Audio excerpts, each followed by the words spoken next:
Kenji Ito stared at the blank loading screen, controller limp in his hand, headphones crooked over hair that hadn't felt shampoo in 4 days. Error 513, the console told him for the 30th time tonight. In his small Nakamegaru apartment, the only light came from that frozen rectangle. The blue-white glow sketching dark half-circles under his eyes. A year ago, he was Japan's hottest speedrunner, the kid who cleared Titan Sea in 2 hours while streaming to 50,000 viewers. Now his sponsor had dropped him, fans drifted away, and even the game seemed bored. He shoved the controller aside and rubbed a palm across his face. Outside, a trash truck whined up the alley. It was almost dawn. Kenji wondered for the 20th time whether it might be better to delete his socials and finally vanish when an unfamiliar notification chimed from his laptop. Subject: urgent freelance contract, respond within 30 minutes.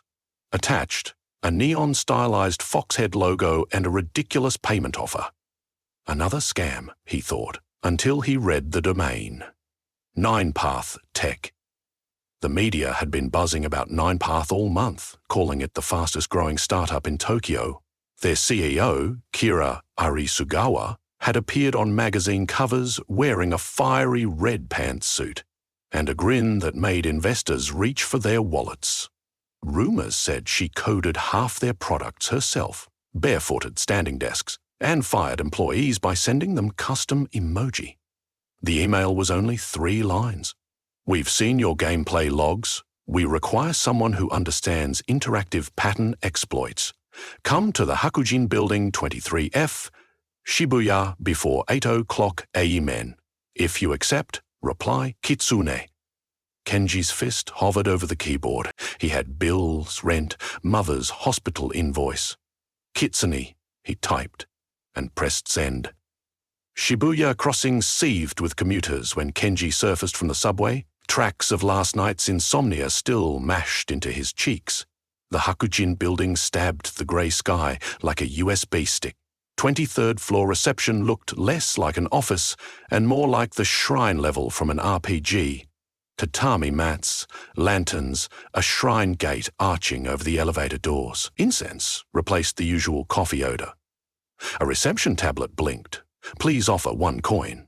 Kenji fished a 100 yen piece from his jeans and dropped it onto a brass dish. The elevator doors slid open without being called. He stepped inside, half expecting NPC enemies. At the top floor, a glass wall overlooked Shibuya, and in front of it sat Kira Arisugawa. Legs folded on a floating cushion of light, at least it looked like it. Then Kenji realized the cushion was a hologram projector, but the woman sitting cross-legged was real, and she was staring at him with golden irises. Actual golden, not hazel or brown sunlit honey. Kenji Ito, she said, voice melodic and a little too amused. So the hero arrives not by dawn's first light, but by the convenience of the Yamanote line. Kenji opened his mouth. What came out was a croak. He cleared his throat. I'm no hero. You said you had a contract. Indeed. She snapped her fingers. The cityscape window frosting rippled, transforming into a 3D display grid. Photographs, chat logs, TikTok snippets, all flickered, then disintegrated into static. Someone or something is devouring the world's digital memories, Kira said. It began with minor threads. Now entire archival servers are blank, as if they were never born. In 72 hours, nothing posted before 6 o'clock a.m. tonight will remain. Kenji swallowed. Some kind of worm? Malware with a soul. She rose. As she did, 9 trailing shadows formed behind her, like serpentine shapes that twitched like tails caught in wind. For a moment, Kenji thought the holograms glitching again, but each tail ended in a point of flame that shed no heat. Kira smiled at his slack jaw. Yes, I'm Kitsune. Before Tokyo wore neon, I guarded scrolls in cedar chests. Now the world writes its memories with photons and silicon. She tapped a manicured nail against her temple. We adapt. Kenji backed against the wall. If you're some 1,000-year-old fox goddess, why call me? Because the spirit attacking us, its name is Kuro, lives inside the architecture of games. It hides where code loops and collision maps overlap.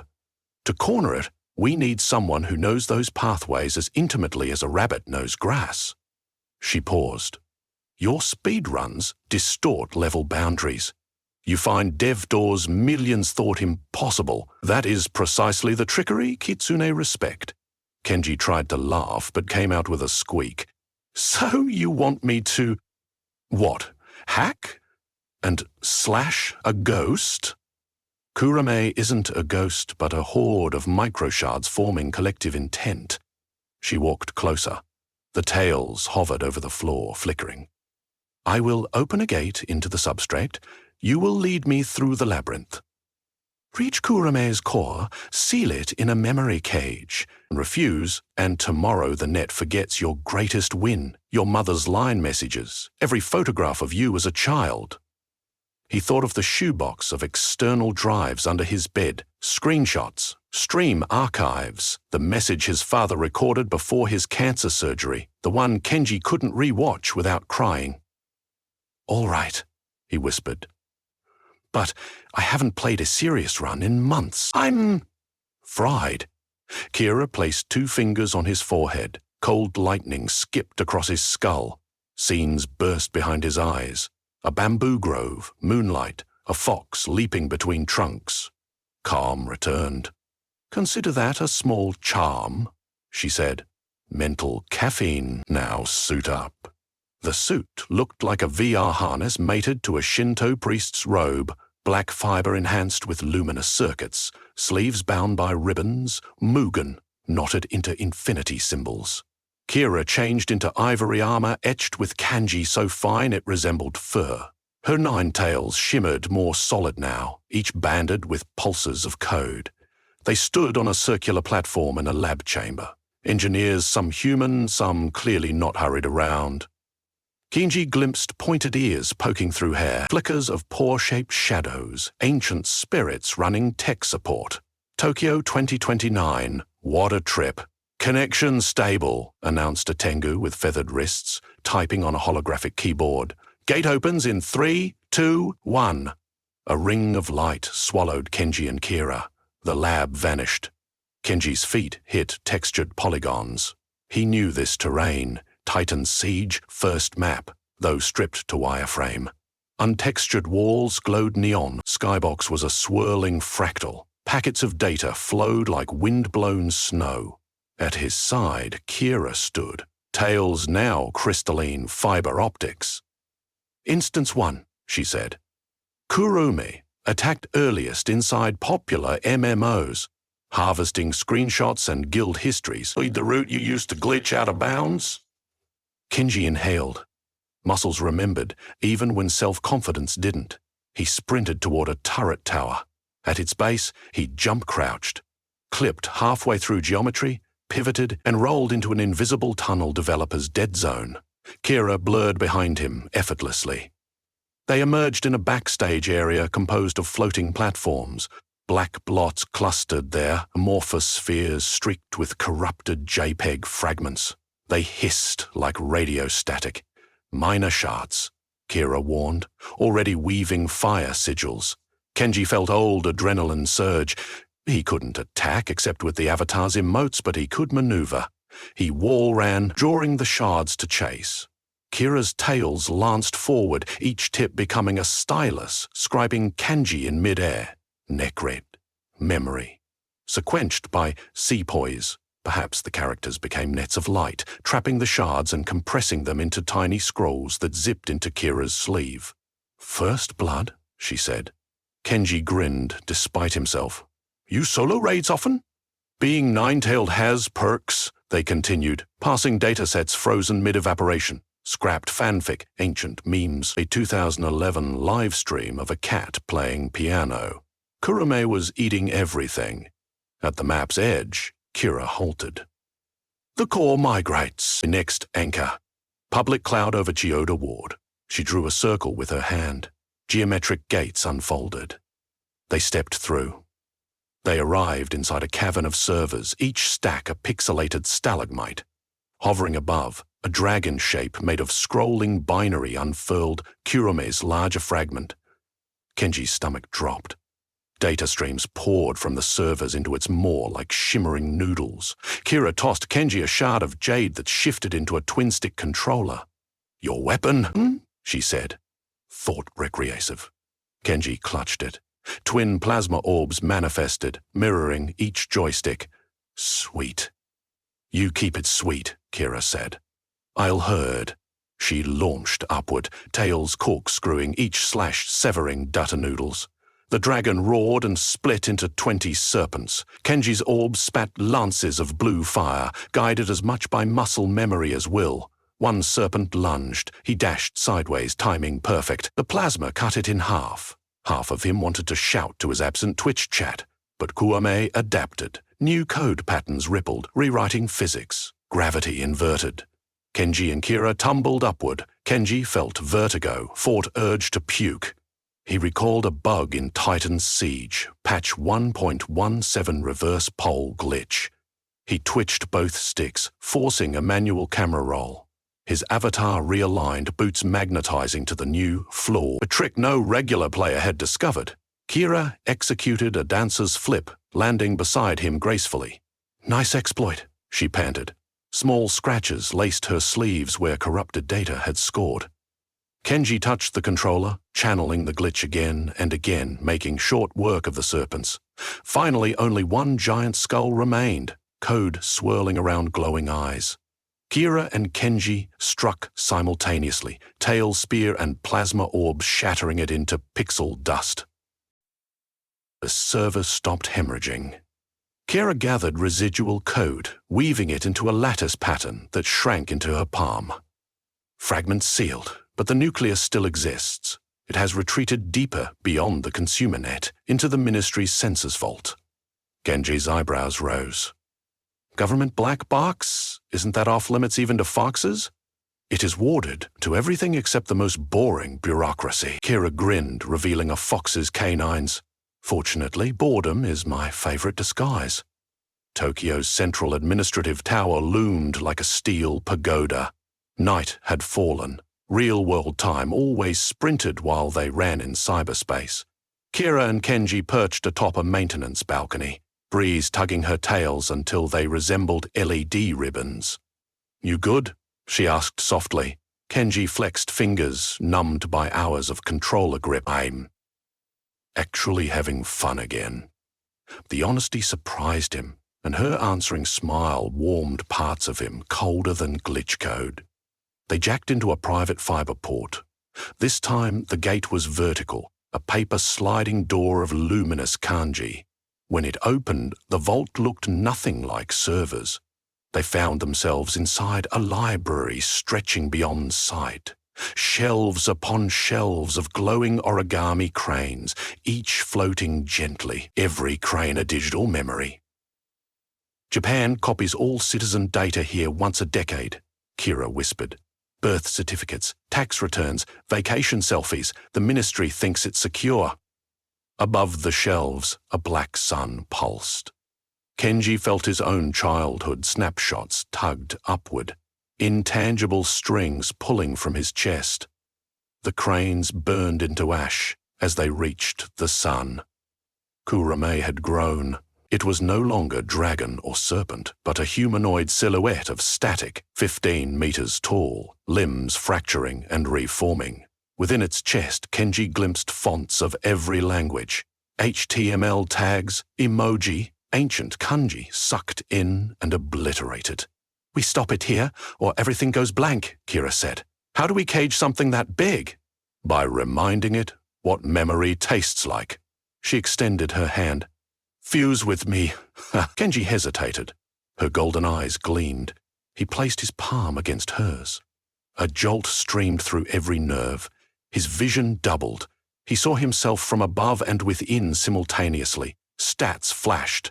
Agility plus 80. Foxfire access granted. Kira now had 10 tails, one of them his, woven from fiber optic cords plus headphone cables. They whirled forward. Kurome screamed, a dial-up modem death screech amplified to stadium levels. Kenji's ears bled metaphysically. He and Kira soared, weaving through anti-cement beams that rotted code on contact. Kenji guided with controller tilts. Kira manifested calligraphy shielding. They aimed for the chest cavity. But Kurome conjured illusions. Kenji's first tournament victory, his ex-girlfriend's smile, his father's hospital bed. If they attacked, the visions would shatter. He froze. "Kenji!" Kira shouted. "They are echoes, not the real thing." "I know, but..." The father apparition turned, eyes pleading. Kira seized Kenji's wrist. "Your memories, not the originals. Kurome uses them as hostages, so you sabotage yourself." Her voice softened. "But the past lives in you already. Nothing can erase that." Kenji breathed. He remembered late nights streaming while his dad typed supportive comments under a pseudonym. The first time his mother tried VR and squealed. Those memories were more than data. Resolve snapped back. Controller sticks jerked. He guided Kira into a dive, tails streaming like comet braids. They penetrated the illusion curtains. At Kurume's core, they found a pulsating seed, an ancient floppy disk icon fused with a paper scroll, glitching between eras. Kira began an incantation, etching a torus of kanji. Yang Nikwesanae P Ekrod Soul. Kurume's arms closed in. Kenji overclocked a fusion, lending reaction time reflex. He used an exploit he'd discovered years earlier, event queuing. He spammed movement commands in fractions, buffering actions faster than the frame rate. Kira's tails multiplied, each writing runes quicker than Kurume could counter. The torus snapped shut around the seed. For a heartbeat, everything paused. As in a game freeze when the boss finally falls, but before loot drops. Then Kurume imploded into a point of light that shot into Kira's outstretched hand, shrinking to a thumb-sized cube. Silence returned. The library crane stopped disintegrating. New ones budded where ash had floated, re-knitting lost data. Kenji exhaled. His knees buckled, but Kira's arm steadied him. "It is done," she murmured. "We caged the devourer in an infinite loop. It will spend the next millennium indexing its own emptiness." They emerged onto the real balcony, dawn-stained Tokyo pink. Kenji blinked at the sunrise, feeling as though years had passed. Kira pocketed the cube. "I'll store it somewhere suitably dull, tax office basement perhaps." "Will the world know?" Kenji asked. "Only that their selfies still load," she stretched. "Glories for humans. Kitsune prefer rumors." Kenji chuckled. "You called me human. After tonight I feel 1/10 fox." She reached, plucked a single silver hair that hadn't been there before from behind his ear. "You kept a souvenir?" Flustered, he asked, "So, now what? Go back to being washed up?" Kira leaned against the railing, sunrise haloing her tails. Ninepath could use a chief of game dynamics. Her grin turned mischievous. Official title, Pathfinder. Perks include unlimited ramen, company Neko arcade, and occasionally saving reality. Kenji thought of the blank loading screen in his apartment, of endless nights alone. He pictured future raids beside a trickster CEO with Foxfire in her smile. "Deal," he said, extending his hand. She clasped it, nails brushing new calluses on his palm. "Welcome to the Warren, Kenji Itau." Down below, Shibuya awoke, unaware that its memories had been defended by a burnout gamer and a millennia-old fox wearing a startup badge. But somewhere in the city's fiber-optic veins, a quiet ripple of stored happiness flowed on, unmarred, ready for the next sunrise.